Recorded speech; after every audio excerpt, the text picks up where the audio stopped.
పిచ్చి ఉన్నట్టుగా నటించి ఇంట్లో వాళ్ళందరినీ పరిశాన్ చేస్తూ ఉంటుంది కదా.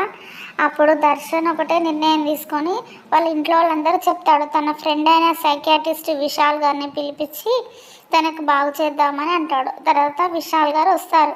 వచ్చిన తర్వాత తనని తీసుకెళ్ళి ట్రీట్మెంట్ చేద్దామని రూమ్లోకి తీసుకెళ్ళి ఆల్రెడీ విశాలు తన అనన్యాన్ని గుర్తుపట్టేసి రూమ్లోకి తీసుకెళ్ళి ఇలా అంటాడు, క్లాస్లోనే టాపర్గా ఉండేవాడిని లోఫర్ని చేసావు, జోకర్ని చేసావు, నా ఫ్యూచర్ని కొలాప్స్ చేసావు అని చెప్పేసి ఆవేశంతో అని అంటే అప్పుడు అనన్య ఉండి రేయ్ అని చెప్పేసి విశాల్ మీదకి పైకి లేస్తుంది.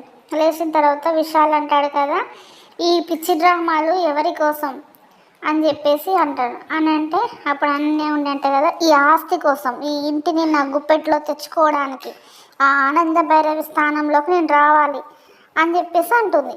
అప్పుడు విశాల్ అంటాడు కదా, నీ అంతు తేలుస్తానని చెప్పి వెళ్ళిపోతుంటే అనన్య అతని వెనకాలనే వస్తుంది. వచ్చేసి అంటుంది కదా కాంచనతోటి, ఏమైందమ్మీ అని కాంచన అంటే ఆడికి మొత్తం మన నిజం తెలిసిపోయింది అని చెప్పేసి విశాల్ పోతుండగా విశాల్ వెనకాలనే ఆయన కంటే ముందుగా వచ్చేసి మెట్ల మీద నుంచి కావాలనే పడిపోతుంది.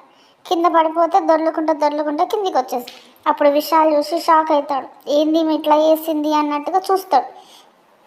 కింద ఉన్న వాళ్ళందరూ అయ్యో అనన్య అక్క అని శరణ్య వీళ్ళందరూ కలిసి వెళ్ళి కింద పడ్డ ఆమెను తీసుకొని పైకి లేపి ఏమైందమ్మి అట్లా పడిపోయినావు అని చెప్పేసి కాంచన కూడా వస్తుంది. వచ్చిన తర్వాత నన్ను చంపొద్దు అని చెప్పేసి నాటకం ఆడతా అంటే శరణ్య ఉండి అంటారు కదా, ఏమైందక్క అంటే నన్ను చంపొద్దు అంటే విశాల్ గారు నిన్ను ఎందుకు చంపుతాడు అని చెప్పేసి అంటే అనన్య అంటున్నా నన్ను మెట్ల మీద నుంచి కిందకి పడేశాడు, నన్ను చంపుతాడు అని చెప్పేసి అంటుంది నాటకంగా.